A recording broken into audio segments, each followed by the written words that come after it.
Bonjour, bonjour et bienvenue dans cette vidéo de correction d'exercices. Bon alors les petits galopins, vous avez cherché les exercices? Oui, alors comme je dis à chaque fois, si vous n'avez pas cherché l'exercice, passez votre chemin.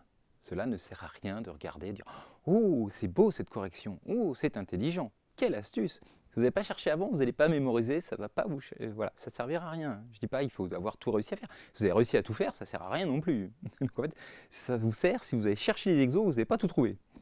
Parce que du coup, là, après, ça va vous donner des idées pour en faire d'autres, etc. Donc, mais le temps que vous avez cherché va être vraiment proportionnel à l'intérêt que ça va avoir pour vous, en fait. Ok, très bien. Alors, allons-y. Allez, exercice 1. Donc, soit R menu de la distance usuelle, comme vous savez, l'écart entre x et y, c'est valeur absolue de x moins y. On prend une partie bornée, non vide de R, donc elle a une borne inf, une borne sup. Elle va montrer que cette borne inf et cette borne sup sont dans A bar. Ok. Alors là, je vous dis tout d'abord, revoir l'exercice 4.1, par exemple, si vous ne l'avez pas vu, ça peut vous aider parce qu'on avait dit que, tiens, si A est un fermé, alors sa borne sup est dans A. Et si A est un ouvert, sa borne sup n'est pas dans A. Donc vous voyez, ça ressemble un petit peu, parce que du coup... Bref. Donc, alors allons-y, tout d'abord. Donc, notons S égale sup de A. C'est par définition le plus petit majorant de A. C'est la définition de la borne sup, je vous rappelle. Donc l'ensemble de tous les majorants de A admet un plus petit élément, on appelle la borne sup de A. OK. Et donc, voilà, pour tout R strictement positif, l'intervalle entre S-R et S plus R et A est non vide. Ça, je vous rappelle, c'est une propriété des bornes sub, parce que sinon, ce ne serait pas le plus petit des majorants, parce que R, il est plus grand que tous les éléments de A, donc si cet intervalle-là ne touchait pas A, ils seraient tous avant S-R. Donc, ou alors, peut-être qu'il y a S-R, c'est ouvert, mais en tout cas, S-R sur 2, là, c'est la valeur qui est là entre les deux, il y aurait des valeurs strictement plus petites que R, plus grandes que toutes les valeurs de A. Et donc, S ne serait pas le plus petit majorant, il y en aurait des plus petits. Okay, donc, c'est une contradiction. Donc, je vous rappelle, c'est la borne sup, soit elle est dans A, bon, alors, tout va bien, mais si elle ne l'est pas, il existe des éléments de A aussi proches que je veux de la borne sup. Ok. D'accord. Donc en tout cas, ça touche A. Peut-être c'est S qui est dans A, peut-être c'est des éléments très très proches, mais en tout cas, toute boule de centre S et de rayon R touche A. Peut-être en S. Peut-être que S est un point isolé de A. C'est pas interdit. Mais bon, en tout cas, ça touche ça. Ok. Et bien donc ça prouve exactement que S est dans l'adhérence de A. Bon, si S est dans A, c'est évident, parce que A est inclus dans l'adhérence de A, et si elle ne l'est pas, il existe des points aussi proches que je veux de S, donc ça, voilà, ça prouve bien ça. Et puis pour l'inf, c'est le même raisonnement que pour le sup, c'est la même chose en prenant les majorants, les déminorants, donc je ne vais pas le refaire. Ok, donc voilà, premier exercice. Deuxième. Alors, donc pour tout, dans un espace métrique, cette fois, c'est important, j'ai une distance, pour définir la distance de X à un ensemble, je dis, voilà, pour toute partie A et tout réel R positif, on appelle VR de A un espèce de voisinage de l'ensemble A, vous voyez, l'ensemble des points de E qui sont à distance de grand A inférieure à R. L'espèce, vous voyez, ça remplace un peu les boules c'est centré en un point, là c'est centré en un ensemble. C'est un truc un peu bizarre là. C'est un peu comme la boule de centre grand A de rayon R, vous voyez, c'est un truc un peu étrange. Bon, montrer que c'est un ouvert de E, tout le temps. Et puis montrer que l'adhérence de A, c'est l'intersection de tous ces ouverts pour tous les réels R strictement positifs. Ok. Donc voilà, c'est assez rigolo, c'est-à-dire que voilà. Ça veut dire en fait, vous voyez, on prend une partie fermée quelconque, elle est égale à son adhérence. D'accord. Donc si je prends une fermée quelconque, F égale à F bar, et bien F bar, je peux toujours l'écrire comme une intersection infinie d'ouverts. Et ça démontre que dans un espace métrique, non seulement on sait qu'une intersection d'ouverts, c'est pas toujours un ouvert, mais même tout fermé, c'est une intersection infinie d'ouverts. Bref, c'est rigolo. Ok. Alors, allons-y pour faire la preuve de cette petite chose-là. Déjà, montrer que VR de A est un ouvert de E. Alors, vous allez voir la preuve, on va se dire « Ah bah oui, c'est facile, c'est astucieux », parce que... Et je pensais vraiment que c'était facile quand je l'ai posé, parce que j'avais l'idée de la démonstration en tête. Et puis, c'est pas mal des fois de se laisser reposer quelques temps, parce qu'il s'est passé plusieurs semaines, plusieurs mois entre le moment où j'avais cette idée en tête et le moment où je me dis « Tiens, je vais taper la correction ». Et donc, je me suis dit « Bah voilà, c'est pas dur, je vais prendre un élément X qui est dans VR de A, et puis je vais démontrer qu'il existe une petite boule centrée en X, complètement inclue dans VR de A. » Et donc, pour ça, je vais prendre la distance entre X et A, je vais prendre R, la distance donc de VR moins cette distance-là, je vais prendre ça comme rayon, et je vais montrer que cette boule est incluse dedans et tout. Et c'est une vraie galère. Je veux dire, au bout d'un quart d'heure, 20 minutes, que j'arrivais pas à rédiger ça comme il faut, j'ai dit, c'est pas possible, cet exo, il est hyper dur, il est impossible, quoi. Oui, en fait, cet exo, il est beaucoup plus dur que ce que je pensais. Parce que quand on a la preuve en tête, c'est juste évident. Enfin, quand on a l'idée, et quand on l'a pas, bon, ça va sans doute se faire, mais du coup, je me galérais pour essayer de trouver des trucs, enfin... c'est pas du tout si simple à montrer que la boule de centre X de rayon, ce que je disais là, c'est-à-dire petit r moins la distance de X à A, c'est inclus dans VR de A. C'est pas simple en fait. Je prends un Y dans cette boule, l'inégalité triangulaire, ça tombe pas tout de suite. Hein. Il faut un peu se galérer, quoi. Et alors, c'était le mauvais point de vue, en fait. Il ne faut pas du tout faire comme ça, mais encore faut-il y penser. Donc, ce qu'il faut remarquer, en fait, c'est que à quelles conditions on est dans VR de A, ben, en fait, si on est dans VR de A, ça veut dire que la distance entre X et grand A est strictement plus petite que R, mais ça, il faut réaliser que ça veut dire qu'il existe un élément dans A, donc qui dépend de X, hein, j'ai dit, il existe un alpha X dans A, tel que la distance de X et alpha X est strictement plus petit que R. On va démontrer ça, hein. Faut bien comprendre le truc.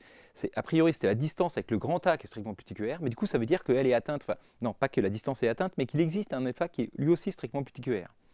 Bon, alors, il y a un sens évident, c'est s'il existe un alpha X tel que distance de X à alpha X est strictement plus petit que R, bah alors l'inf de toutes les distances de X à A, bah, il est inférieur ou égal à la distance de X à alpha X qui est strictement plus petit que R. Donc, ça, c'est plus petit que R, et donc X est bien dans VR de A. Ça, c'est le sens facile. Maintenant, dans l'autre sens, il faut réaliser que bah, si jamais pour tous les A dans A, la distance de XA est supérieure ou égale à R, alors l'inf des distances de XA pour tous les A dans A va être aussi supérieure ou égale à R. Autrement dit, si j'ai pas ça, s'il n'existe pas de alpha x de distance strictement inférieure à R, alors x n'est pas dans VR de A, puisque sa distance de XA est supérieure ou égale à R. Et donc par contraposé, hein, si x est dans VR de A, si sa distance est strictement plus petite que R, alors il existe un A tel que ça, c'est faux. Autrement dit, il existe un alpha x tel que ça. Ok? Voilà, donc c'était ça l'astuce. C'est qu'on peut le réaliser, en fait, ce distance de x à grand A strictement plus petit que R, on peut dire bah, il existe un petit a tel que ce soit strictement plus petit que R. Ok? Et donc maintenant, deuxième astuce, on n'y pense pas forcément, mais si la distance, enfin, si, vous voyez, là, en gros, je dis il existe un alpha x proche de x, c'était ça l'idée, quoi. Mais en fait, du coup, on peut dire à l'inverse, x est proche de alpha x. C'est-à-dire que la boule de centre X et de rayon R, bah si alpha X est dedans, alors X est dans la boule de centre alpha X et de rayon R. C'est une histoire, c'est pas mal cette histoire. Vous voyez, si vous avez X est dans la boule de centre C de rayon R, en fait C est aussi dans la boule de centre X et de rayon R. C'est tout con, mais des fois ça peut faire pas mal d'inverser ça. Autrement dit, ma condition là, que je dis là, X est dans VR de A, ça veut dire qu'en fait il existe une boule centrée en un point de A de rayon R qui contient X. Vous voyez? Une autre façon de le dire. J'ai dessiné la boule là. X est dans VR de A, c'est-à-dire qu'il existe une boule dont le centre est dans A, de rayon R, qui contient X. Ok? Et donc, je me rends compte comme ça que VR de A, en fait, bah, c'est la réunion de toutes ces boules pour tous les A dans A, toutes les boules de centre A et de rayon R. D'après ce que j'ai dit, regardez, hein, X est dans VR de A, si et seulement si, il est dans une boule fermée de rayon. Bah, du coup, ça veut dire que la réunion de toutes les boules fermées, c'est VR de A. Je vous laisse méditer un petit peu là-dessus. Hein.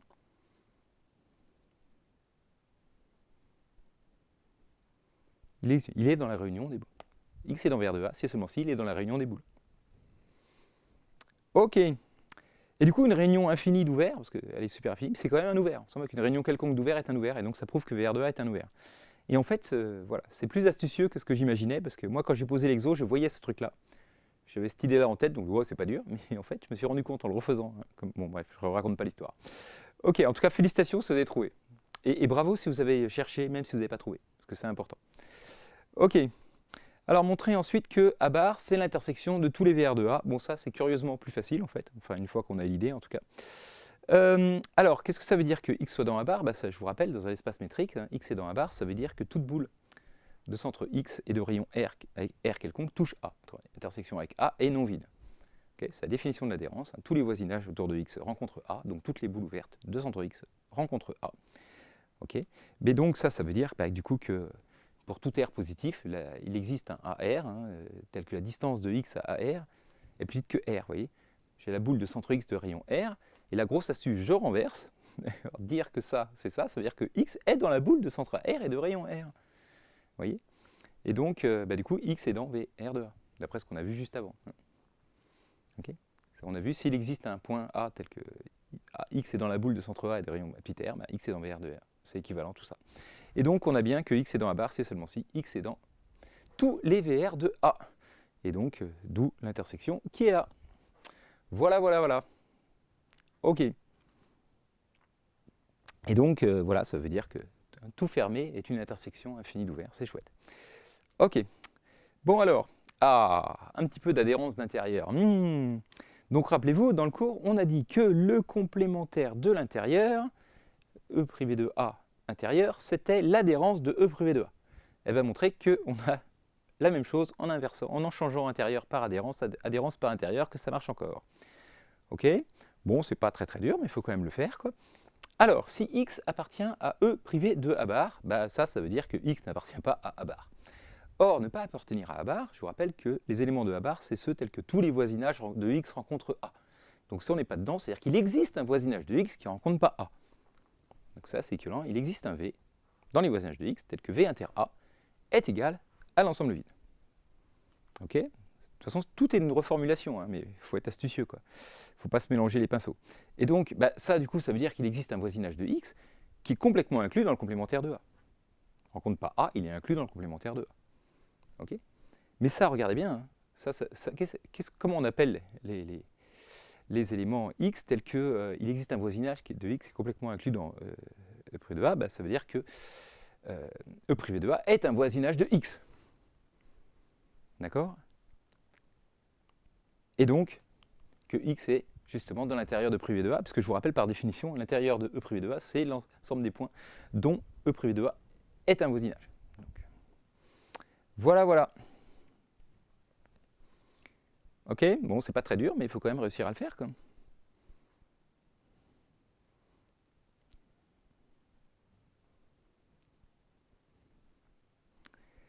Hop, hop.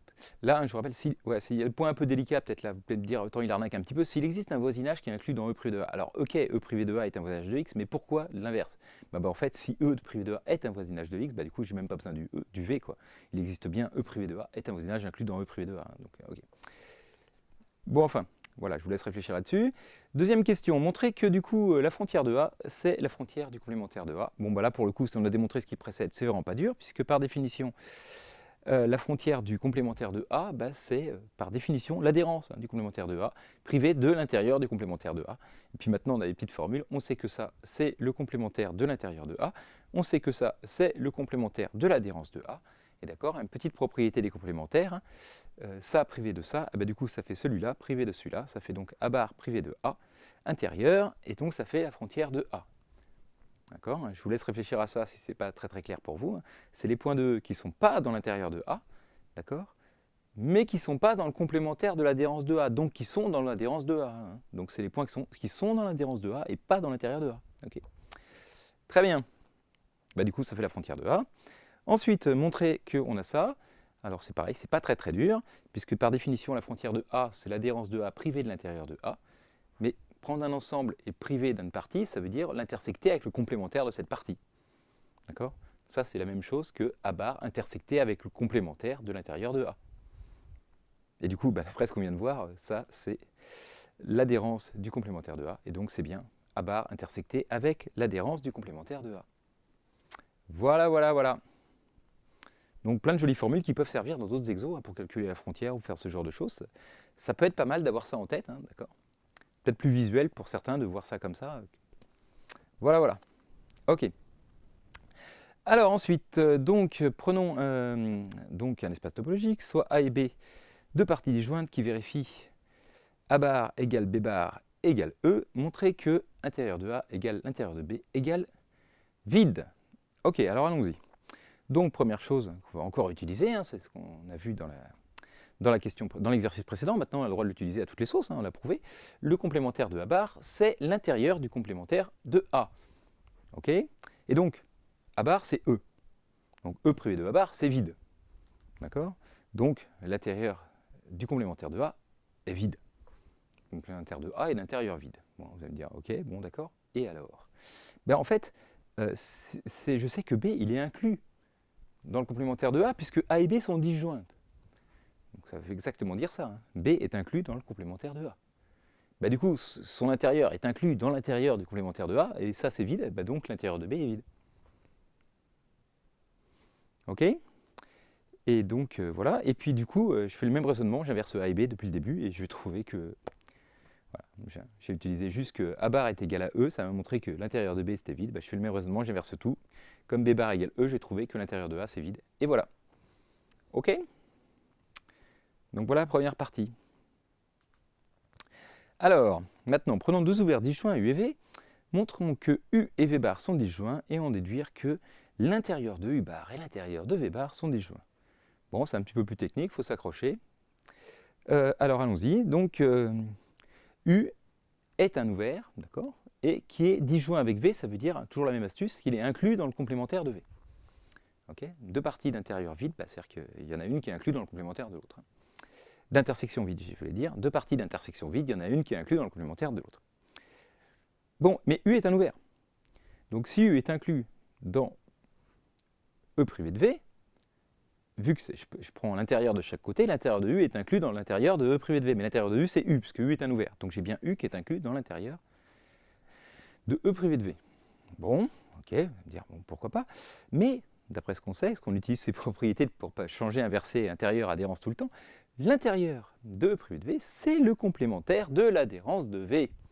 Ok? Donc vous voyez, on ne l'a pas vu cette formule en cours, on l'a vu qu'en exo, mais en fait elle sert tout le temps, hein, donc c'est bien de connaître les deux. Hein. Bon, d'accord, mais alors ça, dire que U est inclus dans le complémentaire de V, on fait le raisonnement à l'inverse, ça veut dire que U et V bar sont disjoints. Hein, même raisonnement à l'inverse. Si je suis inclus dans ce complémentaire, c'est que je ne le touche pas. Ok? Donc voilà, U et V bar sont disjoints. Bon, on a fait la première partie. Alors maintenant, il faut continuer. L'intérieur de V bar, c'est inclus dans V bar. Donc si U ne touchait pas V bar, U ne touche pas l'intérieur de V bar. C'est une partie plus petite. Donc déjà, voilà. Ça c'est assez facile. Mais alors maintenant, j'en déduis que cet ouvert-là, intérieur de V bar et U, c'est deux ouverts disjoints. Alors regardez ce que j'ai démontré. J'ai dit, voilà, je prends U et V, deux ouverts disjoints. Alors, intérieur de V bar et U sont deux ouverts disjoints. Donc j'en ai pris un des deux, puis j'ai rajouté bar intérieur, ça marche encore. Du coup, je fais le même raisonnement, mais cette fois, je fixe celui-là, et puis je fais ça sur U. Et oh, joie, je vais trouver que, du coup, lui et U bar intérieur sont aussi disjoints. D'accord? Vous voyez l'astuce, hein, je suis passé de U et V. Je dis oui, tu peux passer du coup de U et V à U et intérieur de V bar. Du coup, je refais et je passe à intérieur de V bar, U et intérieur de U bar. Voilà, tac. Voilà. Grosse astuce. Ok. Donc voilà, vous pouvez regarder des exemples pour voir que ce n'est pas pareil à intérieur de U bar et U en général. Là, si vous prenez les intervalles, oui, si, les intervalles ouverts, ça va être pareil. Mais si vous prenez des trucs un peu plus compliqués, vous allez voir que ça ne fait pas pareil. Et pourtant, ça, c'est toujours vrai. C'est rigolo. Ok. Alors, fameux exercice, moi je trouve très rigolo. Prouver des ensembles comme ça que c'est 2 à 2 distincts. Alors plutôt que vous balancer la solution, j'ai essayé de vous montrer un petit peu comment j'ai fait pour la construire, pour la trouver. Donc la première idée, on se dit, voilà, il faut un ensemble A qui soit différent de son intérieur et différent de son adhérence. Donc il ne faut pas que je prenne un ouvert ou un fermé. Donc la première idée qu'on teste, on dit, tiens, si je prends un intervalle qui est ni ouvert ni fermé. Alors ok, l'intérieur de A, c'est 0,1 ouvert, l'adhérence de A, c'est 0,1 fermé, donc on se dit, voilà, ça marche pas mal. Enfin, en tout cas, les trois premiers sont différents. Mais par contre, évidemment, ça coince rapidement parce que dès que je veux prendre, par exemple, l'intérieur de l'adhérence, ça fait l'intervalle ouvert, ça fait la même chose que l'intérieur. Ça ne suffit pas, ça ne marche pas, vous voyez. Je dis, il faut que je trouve quelque chose tel que, en fait, quand je fais l'adhérence au début, ça me rajoute de l'intérieur. Vous voyez? Et donc, mon idée, c'est de se dire, tiens, si je prends deux intervalles comme ça qui se touchent, l'intérieur, c'est les deux intervalles ouverts, d'accord? C'est 0,1 ouvert, 1,2 ouvert. Mais si je fais d'abord l'adhérence et après l'intérieur, d'abord l'adhérence, ça fait l'intervalle fermé entre 0 et 2. D'accord? Alors ça, c'est ni un ouvert ni un fermé toujours, donc ça marchera toujours pour les premières propriétés. Mais celle-là, ce sera différent. D'accord? Parce que, voilà, si je prends l'adhérence, ça fait 0,2 fermé. L'intérieur, c'est 0,2 ouvert. Et puis, c'est pas pareil que l'intérieur de A, parce que ça, c'était 0,1 ouvert, union 1,2 ouvert. Vous voyez l'astuce pour dire, il faut que l'adhérence, ça me rajoute de l'intérieur quand je fais l'adhérence. Vous voyez? Ok? Mais alors ça, maintenant, on peut vérifier que par contre, ça ne marche pas dans l'autre sens. C'est que je suis d'abord l'intérieur de lui, donc 0,1 ouvert, 1,2 ouvert, et l'adhérence, bien 0,2 fermé, pareil que si tu faisais l'adhérence du début. Bigre. Vous voyez?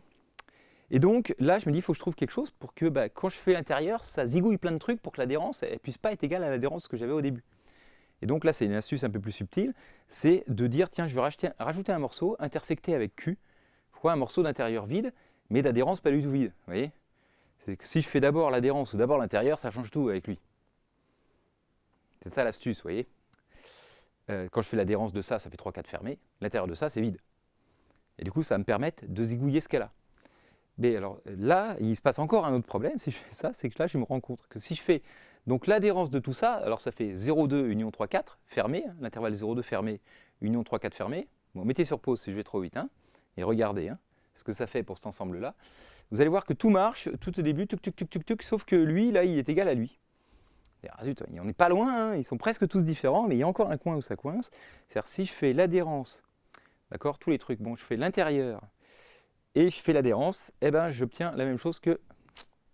Ouais, le premier coup de faire l'adhérence, en gros, du coup, j'ai que des intervalles, et on a vu que quand on n'a que des intervalles, si je fais intérieur adhérence, ça fait pareil que de faire juste adhérence, et donc, ça de nouveau flingué, quoi, vous voyez.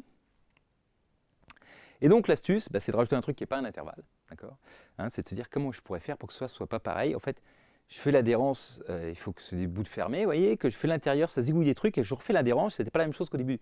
Donc il faut que, vous voyez, l'intérieur me zigouille des trucs après avoir fait l'adhérence. Donc du coup, ça marche plus du tout l'histoire de intercule. Parce qu'une fois que j'ai fait l'adhérence, l'intérieur, il me les enlève plus, quoi. Il me les enlève avant. Et donc là, la grosse idée, c'est de mettre un petit point isolé tout seul dans un coin, parce que du coup, l'adhérence va le laisser, d'accord. L'intérieur va le zigouiller. Et donc, ça a marché. Donc, l'astuce, c'est de rajouter un petit 5 là. Voilà. Alors maintenant, on va vérifier que ça marche bien, mais je vous explique comment j'ai eu l'idée de faire tout ça, quoi. Alors, je dis 5 ou n'importe quel nombre, hein, qui est un point isolé n'importe où, ça marche très très bien. Alors, vérifions bien que ça marche bien avec tout ça. OK. Alors, donc voilà. A, alors l'intérieur de A. Donc, maintenant, on va faire un peu plus en détail, hein. Bon, du coup, l'intérieur de ça, c'est 0,1. OK, ouvert, 1, 2, c'était déjà un ouvert, donc voilà. Ça dégage, l'intérieur vide, et puis ça dégage, d'accord. Donc l'intérieur de A, c'est juste 0,1 ouvert, union 1, 2 ouvert. OK, hein, pourquoi ça dégage, je vous rappelle, parce qu'il faut qu'il y ait un petit intervalle complètement inclus dans A autour. Hein. Ouais, pour être dans l'intérieur, ça veut dire que A est un voisinage de lui, donc il contient un petit intervalle autour du point. Donc là, il n'y a pas d'intervalle autour de 5 inclus dans A, donc c'est pour ça qu'il n'est pas dans l'intérieur de A. Hein. OK. Bon, alors maintenant, regardons l'adhérence de A. On fait les choses dans l'ordre. Hein. Alors, l'adhérence de A, du coup, là, le 1, ça se soude, là, pouf, ça se referme, donc ça fait 0,2 fermé. Là, le Q, l'adhérence, paf, ça fait 3, 4 fermé. Et puis le 5, il reste là, parce que c'est bien une partie fermée, tout ça, il n'y a pas de souci. OK. Et donc, maintenant, si je fais l'intérieur de l'adhérence, du coup, là, le 5, il dégage. Donc, ça fait 0,2 ouvert, union 3, 4 ouvert. OK, encore un ensemble différent. Ensuite, il faut que je fasse l'adhérence de l'intérieur. Donc, du coup, si je prends d'abord l'intérieur, hop, je fais l'adhérence de tout ça. Voilà, de nouveau le 1, là, ça se recolle. Là, boum, ça fait 0,2 fermé. OK, donc voilà, j'obtiens bien un nouvel ensemble. Et maintenant, si je fais l'intérieur de ça, j'obtiens 0,2 ouvert. L'intérieur de l'adhérence de l'intérieur. Et maintenant, si je fais l'adhérence de celui-là, du coup, ça fait 0,2 fermé, union 3, 4 fermé. Et donc, j'obtiens bien encore un nouvel ensemble. Et donc voilà, je peux vérifier que tout ça, c'est différent. Et si vous avez du temps pour vous amuser, etc., vous pouvez chercher, voir que si on en rajoute, ça fait forcément pareil. D'accord. Que si on rajoute un intérieur ici ou une adhérence ici, ça ne change plus rien. OK. Donc en gros, comment on s'en rappelle? Vous savez, A intérieur, intérieur, c'est pareil que A intérieur. A bar bar, c'est pareil que A bar. Mais en fait, il y a des combinaisons deux fois les mêmes. Donc là, si je fais A, vous voyez, intérieur bar, en fait, c'est comme si j'avais fait que intérieur bar. Et si je fais barre intérieure, c'est pareil que faire juste une fois barre intérieure. En fait, voilà. Je vous laisse vérifier ça si vous voulez pour vous amuser, mais quand on fait deux fois la même combinaison, c'est comme si on l'avait fait qu'une fois en fait. Donc il n'y en a pas d'autre que ça. Voilà, voilà. Ok. Donc voilà, maintenant on va revenir un petit peu on se remet dans les espaces métriques, donc pas l'espace topologique, là on a une distance, et donc montrer que x est dans A bar, c'est seulement si distance de x à A égale à 0. Bon, vous voyez ce qu'on a vu sur les VR de A tout à l'heure, ça doit pas mal aider, hein. C'est un peu le même raisonnement, alors c'est un petit peu plus simple, mais l'idée c'est donc si x est dans A bar, c'est toujours la même idée, hein, même définition, toutes les boules centrées en x et de rayon R strictement positif, toutes les boules ouvertes touchent A, rencontrent A. D'accord. Donc il existe un AR hein, qui dépend du rayon R, dans la boule de centre X et de rayon R, qui est dans A, parce que ça touche A, donc je choisis un élément de A qui est dans cette boule. Donc il existe un élément, tel que distance de X à A est plus petit que R. Mais du coup, l'inf de toutes les distances est plus petit que R, et donc j'en ai dit que pour tout R strictement positif, la distance de X à A est strictement plus petit que R. Okay. Et donc j'en déduis que la distance de X à A est égale à 0. C'est un petit peu plus simple même que ce qu'on avait fait avec les VR de A. Ok, exercice ultra classique. Alors, voilà. Par contre, la deuxième question, ça peut être un petit peu plus subtil. Parce qu'on a l'air de se dire, bah, du coup, ça va être évident. Je vais prendre un point de machin, je vais prendre un point de distance de x à a, un point où c'est presque atteint. Bon, c'est un peu plus dur quand même. Faut un petit peu se méfier quoi, pour démontrer l'égalité là, entre distance de x à et distance de x à bar.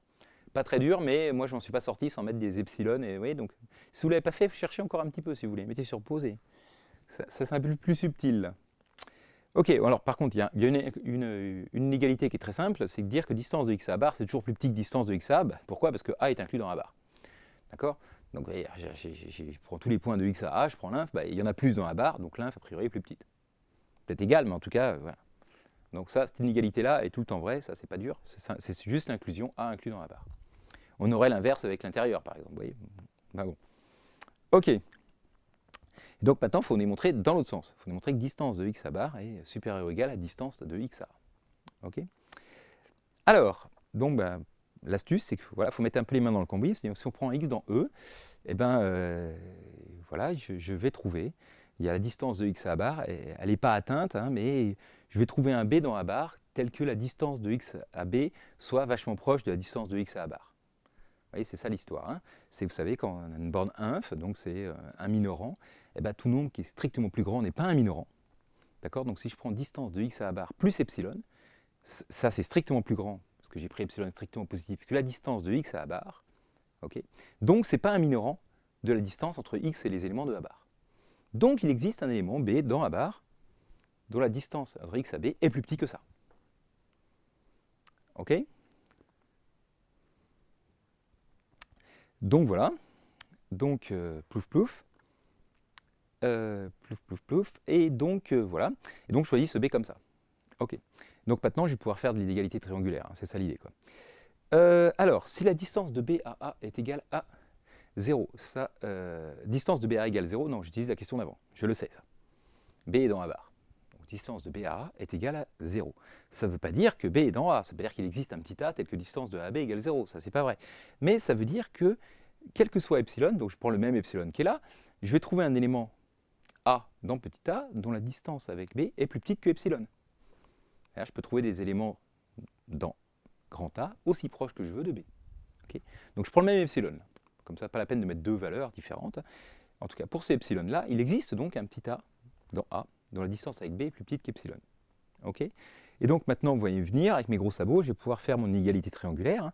Donc si je prends x n'importe où, epsilon n'importe où, distance de x à grand A, c'est plus petit que la distance de x à ce petit a qui est ici. Pourquoi? Parce que c'est l'inf de toutes les distances de x à a, donc c'est plus petit qu'un cas particulier, inférieur ou égal, peut-être c'était atteint pour celui-là, mais en tout cas, bon, il y a cette inégalité-là.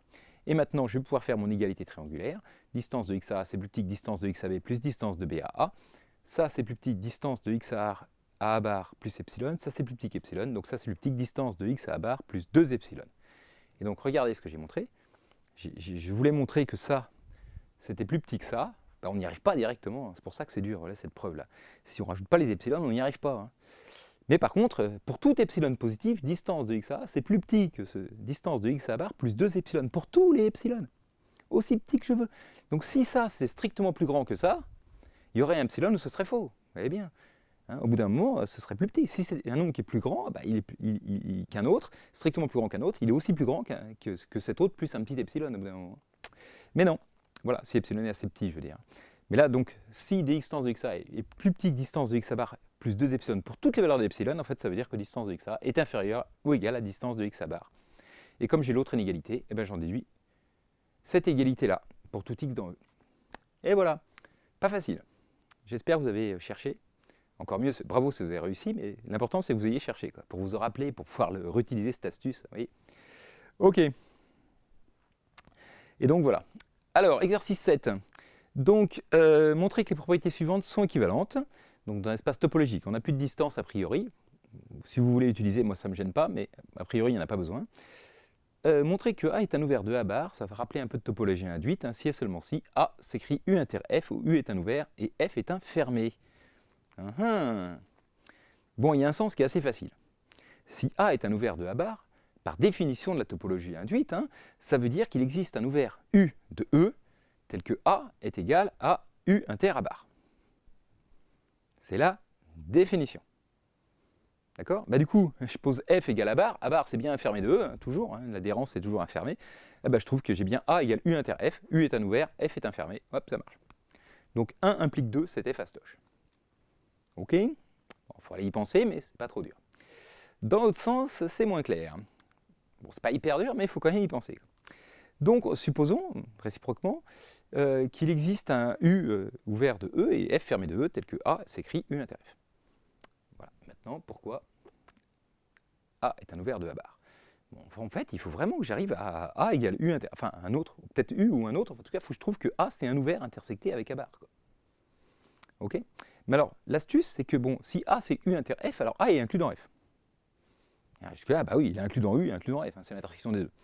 Mais du coup, comme F est infermé, A bar est inclus dans F. Parce que A bar est inclus dans F bar, mais F bar égale F. D'accord? Donc, ok, bon, dire, très bien. Et alors? Bah, on a de repart, A, il est aussi inclus dans A bar. On va me dire, bah oui, c'est juste une évidence, hein, enfin, une évidence qu'on connaît la définition. Donc, je peux écrire A égale A inter A bar. Quelle idée saugrenue? Parce que du coup, si je fais ça, bah, du coup, j'obtiens, comme A, c'est U inter F, j'obtiens que A, c'est U inter F inter A bar. Et là, ouhou, mais A bar est inclus dans F. Je peux utiliser l'associativité de l'intersection, c'est pour ça que je n'ai pas mis de parenthèse. Mais a priori, j'aurais dû mettre des petites parenthèses là, U inter F intersecté avec A bar. Mais comme c'est associatif, l'intersection, ça c'est pareil que U intersecté avec F inter A bar. Mais F inter A bar, c'est A bar. Parce que A bar est inclus dans F. Et bien c'est magique. Regardez ça, A c'est bien un ouvert intersecté avec A bar. Donc A est un ouvert de A bar pour la topologie induite. Excellent, non? Voilà, faut y penser. C'est pas, ça a l'air tout con. Je lui dis, oh, regarde, t'as ça. J'ai bien mis 5-10 minutes avant d'y penser, en vrai. Peut-être pas 10, mais bien 5. Hein. Oui, j'ai cherché des trucs un peu saugrenus avant de penser à juste à me dire, ah bah oui, je suis con. Mais enfin bref. Voilà. Alors ensuite, l'exercice 7-8. Donc, montrer que l'ensemble des fonctions qui s'annulent sur une partie, donc j'ai pris les fonctions bornées munies de la norme infinie, d'accord, parce que c'est quand même plus sympa comme espace vectoriel normé. Hop, mais il n'y a pas besoin en fait. Hein. La convergence uniforme, ça ne sert pas. Enfin, la convergence simple aurait suffi. Mais enfin bon, c'est pas grave. Donc on a pris, voilà, on ne s'est pas embêté. On a pris les fonctions bornées de R dans R, munies de la norme infinie. On prend les fonctions qui s'annulent sur une partie de R. Voilà, le cas particulier, c'est si c'est un singleton, les fonctions qui s'annulent en 0 par exemple. Mais là, bon, s'annulent en 0, en 1, en 2, en 3, ou qui s'annulent sur l'intervalle 0, 2. Enfin, bref, il y a une partie de R. Montrer que sa frontière est égale à ça. Et donc ça, je vous rappelle, c'est une autre façon de dire que montrer que ça, c'est un fermé d'intérieur vide. Ok. Alors une astuce serait de montrer que ça c'est un sous-espace vectoriel, ce qui n'est pas très compliqué. Et du coup, on sait déjà que c'est d'intérieur vide. On ne sait pas que c'est infermé parce que c'est un sous-espace vectoriel de dimension infinie, donc il va falloir le faire. Mais on aurait pu comme ça démontrer que c'est d'intérieur vide. Mais j'ai essayé de ne pas l'utiliser là pour vous montrer qu'on pouvait aussi le faire à la main dans ce cas particulier. Donc si vous voulez mettre sur pause, continuez à chercher directement à la main, c'est possible. Hein. Bon, enfin bref, voilà la preuve. Alors déjà, si je prends une suite d'éléments, hein, pour montrer que c'est infermé, je vais prendre une suite d'éléments de x qui convergent vers un élément f, a priori, qui est dans E, et je vais montrer qu'il est forcément dans x. Bon, bah, c'est pas très dur, parce que se dire que fn converge vers f, ça veut dire que fn converge uniformément vers f. Vous voyez, la norme infinie, ça veut dire ça. Hein. C'est-à-dire le sub des normes, des valeurs absolues de fn de x moins f de x, ça veut dire que... Voilà. Dire que fn tend vers f dans cet espace E, ça veut dire que la suite fn converge uniformément vers f. Mais si elle converge uniformément, alors elle converge simplement vers f. D'accord? Et donc, pour tout A dans A et pour tout N dans N, vu que Fn de A égale 0, eh ben, f de A, qui est la limite des Fn de A, parce que ça converge simplement, donc je peux fixer A, et je fais la limite des Fn de A, je trouve f de A. La limite de 0, c'est 0. Hein, donc, pour tout A dans A, f de A fait aussi 0, donc la limite des Fn est bien dans X, et donc X est infermé. Voilà, donc ça, c'était pas la partie très dure, et donc si on utilise l'espace vectoriel, on a fini. Et donc, on va essayer de montrer à la main qu'elle est d'intérieur vide. Pour ça, c'est pas très dur. En fait, il faut dire que si je prends un élément qui est dans X, ben, je peux trouver d'autres éléments très proches, aussi proches que je veux, qui ne sont pas dans X. C'est ça que ça veut dire d'intérieur vide. Il n'y a pas de boule ouverte autour de f qui soit complètement incluse dans X. Quoi. Et ben, comment je fais pour faire ça? C'est tout con. On va dire c'est des fonctions qui s'annulent en A. Ben, je rajoute une petite pouillème, un petit 1 sur n, ça ne s'annule plus en A. Voilà, donc en fait, c'est tout bête l'idée. Hein, mais pour gn de x égale f de x plus 1 sur n, pour n'importe quelle valeur de n, bah, vous voyez bien que norme infinie de gn moins f, bah, c'est 1 sur n. Hein. C'est justement ça, c'est la fonction constante qui vaut 1 sur n. Elle ne s'annule pas sur A. Ok. Donc, et puis, bah, c'est la norme de ça, c'est ça. Donc la limite de gn, c'est bien F, hein, ça converge uniformément vers F, hein, c'est fait pour, quoi. Donc ça tend bien vers 0 hein, quand n tend plus l'infini. Et donc, et puis Gn de A c'est 1 sur n, c'est non nul, donc Gn n'appartient pas à x, et puis donc comme ça converge vers F, quel que soit un R positif, la boule de centre F et de rayon R, elle contient les termes de la suite Gn au bout d'un moment, donc elle n'est pas inclue dans X, hein, puisque Gn n'est pas dans X. D'accord. Donc la boule de centre F de rayon R n'est jamais inclue dans X, et donc ça veut dire que X est d'intérieur vide. Ok. X n'est pas un voisinage de F. Donc voilà, pour tout F dans X, X n'est jamais un voisinage de F, donc X est bien d'intérieur vide. Voilà, voilà. Ok, allez, ensuite, l'exercice 7-9. Ah, montrer que pour tout ouvert A, et pour toute partie B de E, A inter B bar est inclus dans inter B bar. Bon, moi, je trouve ça excellent. Hein. J'adore raisonner sur ce genre de truc complètement abstrait. On a deux axiomes, il faut réussir à démontrer ça, hein, d'accord. Mais bon, après, je ne suis pas sûr que ça plaise à tout le monde. Il n'y a pas de dessin, il n'y a pas de cas concret et tout ça. J'ai mis un peu l'exercice que moi j'adore, mais je reconnais que c'est dur. Hein, qu'on a du mal à s'appuyer sur l'intuition et tout ça. On peut essayer de faire des dessins et tout, mais ça aide pas tellement en fait. Hein. Bon, enfin bref, donc il faut mettre les mains dans le cambouis. En fait, il faut reformuler avec les axiomes. Je veux dire ce que ça veut dire, quoi. Si x est dans A inter B bar, donc il faut démontrer qu'il est là-dedans, hein, d'accord. Et donc, on va regarder ce que ça veut dire. Donc, si x est dans A et x est dans B bar, ça veut dire que si je prends un voisinage V de x, il va rencontrer B bar. D'accord. Alors, comme A est un ouvert, V inter A, c'est un voisinage de x. L'intersection de deux voisinages de x, c'est un voisinage de x. Parce que là, tout va bien, parce que l'intersection de deux ouverts qui contiennent x, c'est un ouvert qui contient x, tout ça. Donc, on l'a déjà vu dans les voisinages, donc voilà, comme A est un voisinage de x parce qu'il est ouvert et que V est un voisinage de x, l'intersection V inter A est un voisinage de x. Okay, et tous les voisinages de x rencontrent B parce que x est dans B bar. Donc V intersecté, enfin V inter A, ce voisinage de x, intersecté avec B, est non vide. Ok. Et du coup, j'utilise maintenant l'associativité de l'intersection. Ça, je peux l'écrire V intersecté avec A inter B, qui est non vide. D'accord. Et donc, x appartient à l'adhérence de A inter B, hein, puisque tout voisinage de x rencontre A inter B. J'ai pris un V quelconque dans les voisinages de x, son intersection avec A inter B est non vide. Donc x appartient bien à l'adhérence de A inter B. Voilà. Ça a l'air tout con, hein, mais je suis d'accord qu'il faut y penser, qu'il faut lutter un peu avant d'arriver là. Hein. Hop, bon voilà. Alors maintenant, donner des exemples sur R d'ouvert, tels que les quatre ensembles A bar inter B, A inter B bar, A inter B le tout bar et A bar inter B bar soient tous différents.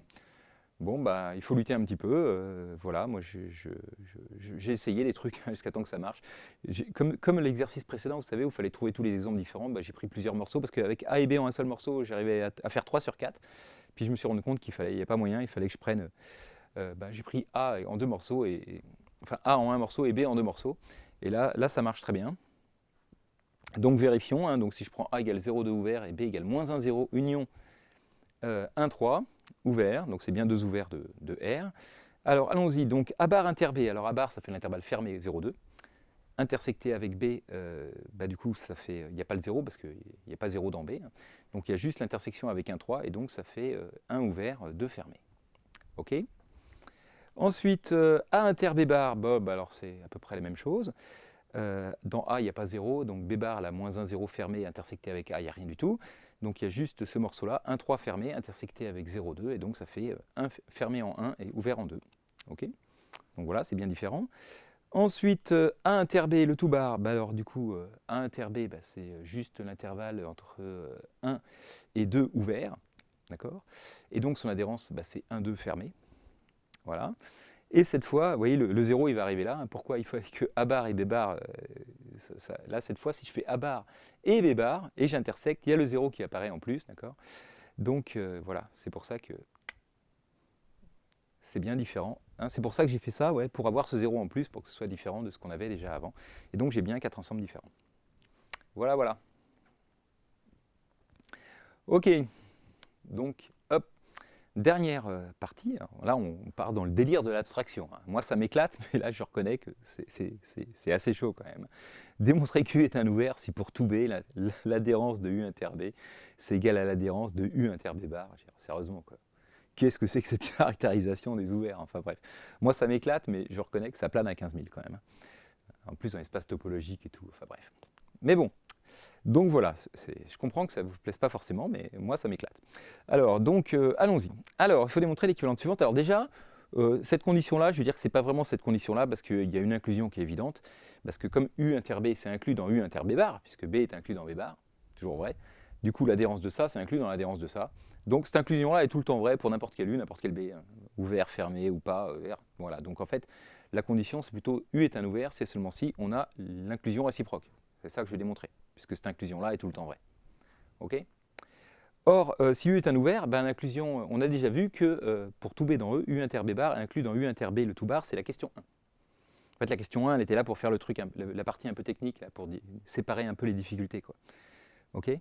Donc, on sait ça, hein. Si U est un ouvert, pour tout B, on a ça. Ben, du coup, si on a ça, on peut faire l'adhérence de chaque côté. Et donc l'adhérence de U inter B bar est bien inclus dans l'adhérence de U inter B bar bar, ok, ça fait U inter B bar. D'accord ? Donc, j'ai bien cette inclusion-là, de celle-là dans celle-là, et donc j'ai l'égalité qui est là, puisque celle-là est toujours vraie. Donc si U est un ouvert, on a bien l'égalité. Ok, ça c'est grâce à la question 1. Bon, maintenant, si on a ça, pourquoi U est un ouvert ? Si vous ne l'avez pas fait, cherchez encore un peu, c'est quand même fun, quoi. Enfin, moi je trouve ça très fun, mais c'est dur, hein, je reconnais. Ok, alors donc on suppose que pour tout B dans E, on a cette condition, quoi. Et donc, allez, je vous donne un indice encore, dernière chance, essayez de trouver un B particulier intéressant qui va vous montrer que U est ouvert. Allez, mettez sur pause et essayez avec ça, si vous n'avez pas fait. Vous allez voir, vous serez très fiers d'avoir trouvé vous-même. Vous cherchez un B qui va bien aller. Ok, donc maintenant j'y vais. Alors, l'astuce, c'est de prendre le B, le complémentaire de U. C'est pas, voilà, c'est pas un truc de dingue. Je veux dire, au début, on se dit, tiens, si on prend B égale U, B complémentaire de U, on voit pas trop ce qu'on pourrait prendre d'autre, quoi. B égale U bar, il faut bien prendre un truc avec l'énoncé, quoi. Bon, voilà, donc normalement, on trouve avec, une fois qu'on a cette idée-là, on trouve avec pas beaucoup d'essais. Mais bon. Donc, il faut prendre le complémentaire de U, ça marche très bien, parce que du coup, U inter B, bah, c'est vide, donc l'adhérence de U inter B, c'est vide aussi, parce que justement, B, c'est le complémentaire de U. Donc, voilà. Donc, jusque-là, tout va bien. Et bah, du coup, ça, c'est vide. Donc ça c'est vide aussi, inclus dans l'ensemble vide, j'en déduis que l'adhérence de U inter B bar c'est vide. Okay, et donc, bah, du coup, l'adhérence d'une partie c'est vide, ça veut dire que cette partie était vide, hein, puisqu'elle est incluse dans son adhérence. Hein. Donc U inter B bar c'est vide. Okay, dire bon d'accord, et alors, comment j'en déduis que U est un ouvert ? Il faut encore un petit peu lutter là. Et donc, je détaille un petit peu, ça veut dire que pour tout x dans U, x n'est pas dans B bar. Dire, bah oui, U inter B bar est vide, ça veut dire pour tout x dans U, x n'est pas dans B bar. Okay, mais du coup, s'il n'est pas dans B bar, je vous rappelle, ça veut dire qu'il y a un voisinage de x qui ne touche pas B. Donc pour tout x dans U, il existe un voisinage V de x tel que V inter B est égal à vide. Parce que sinon, si pour tous les V c'était non vide, ça voudrait dire x serait dans B bar. Donc ce n'est pas le cas. Donc il existe bien un voisinage qui ne touche pas B. Et la grosse astuce qu'on a déjà eu plein de fois, c'est que si deux parties ne se touchent pas, il y en a une qui est incluse dans le complémentaire de l'autre. C'est-à-dire que V est inclus dans le complémentaire de B. Vous voyez ? V intersecté avec le complémentaire de U, parce que B c'est le complémentaire de U, c'est vide. Hein. Donc ça veut dire que V est inclus dans U. Le complémentaire de B c'est U, hein, je vous rappelle. Donc quand je dis V est inclus dans le complémentaire de B, ben en fait V est inclus dans U. Donc quel que soit X appartient à U, il existe un V voisinage de X qui est inclus dans U.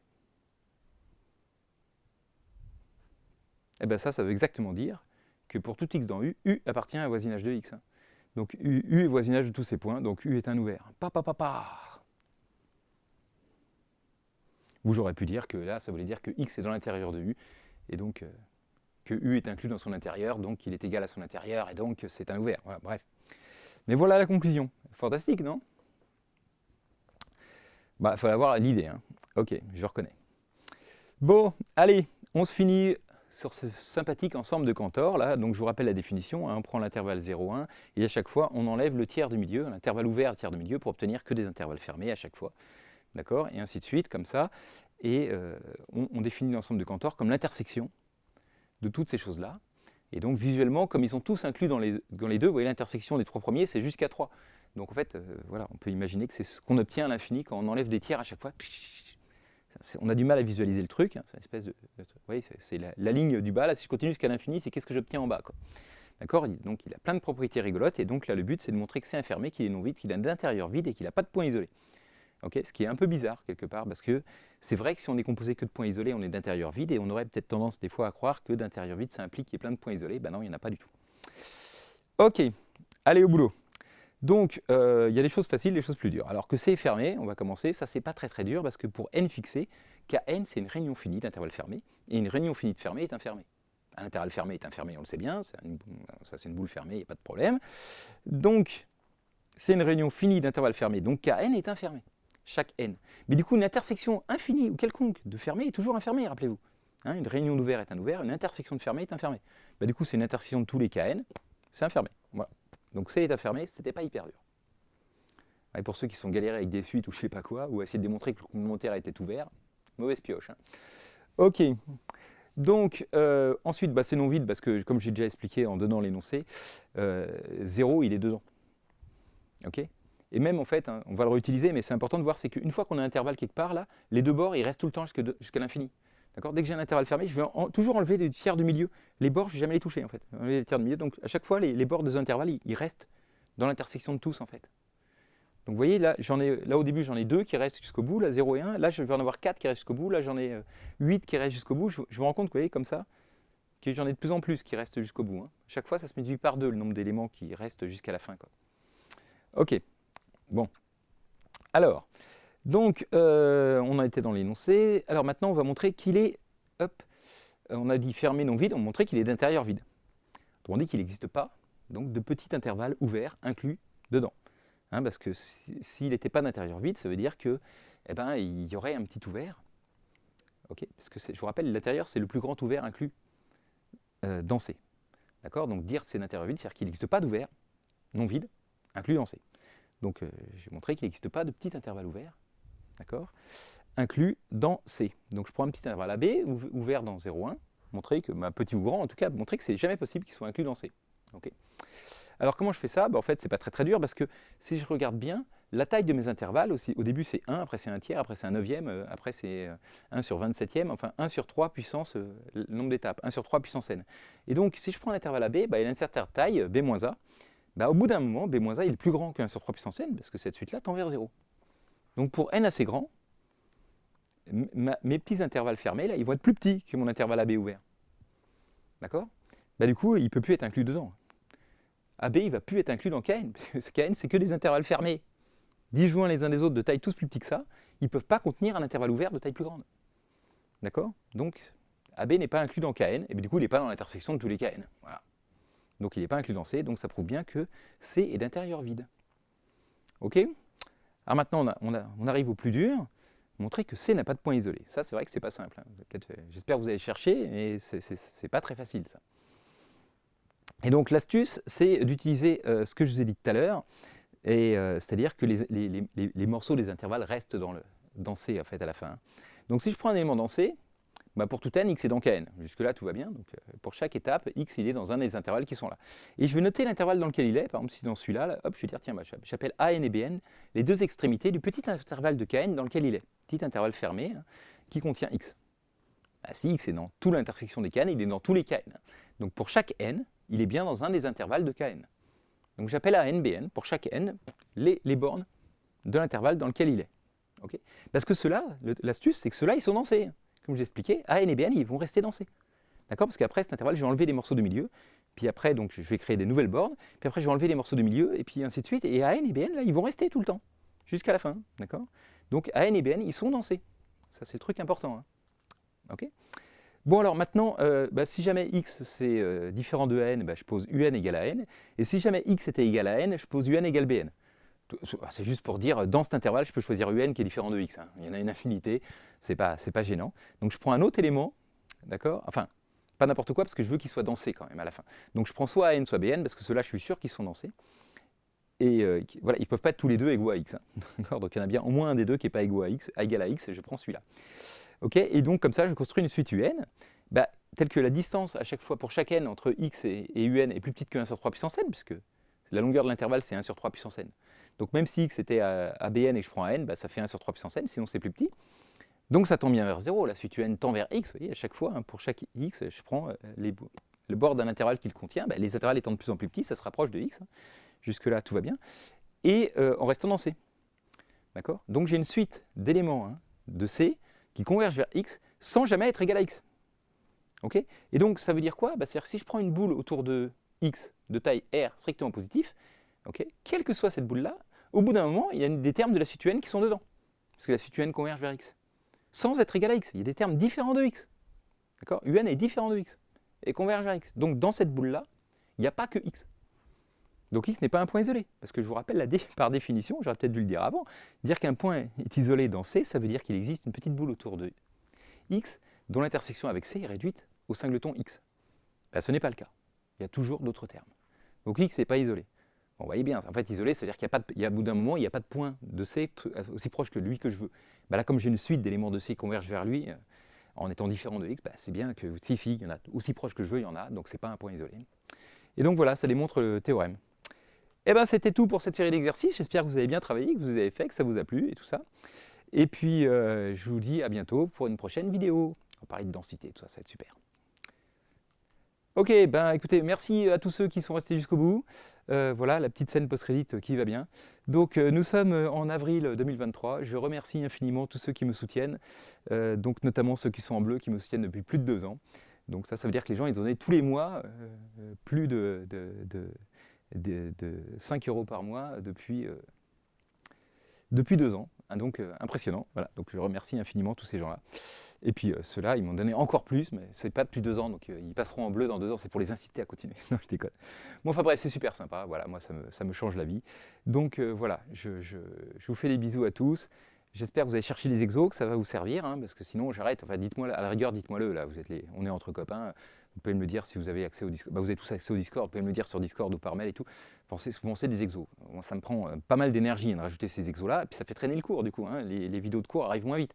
Donc est-ce que vous pensez que ça vaut le coup ou pas? Moi, j'ai tendance à penser qu'il n'y a que ces vidéos-là qui valent le coup, parce que avec mes étudiants, j'ai l'impression. Mais peut-être que vous, pour réviser, vous dites, bah non, les cours, ça nous plaît plus. Toi. Bon, à la rigueur, vous pouvez me le dire, ce que vous en pensez de ces trucs d'exo. Ça me fera toujours, voilà, parce que si ça ne vous sert pas, autant pas le faire. C'est ça l'idée. Je suis économe de mes efforts, comme tout le monde. Bon, enfin bref, allez, je vous fais des ciao, des bisous. À bientôt, bientôt. Bye bye.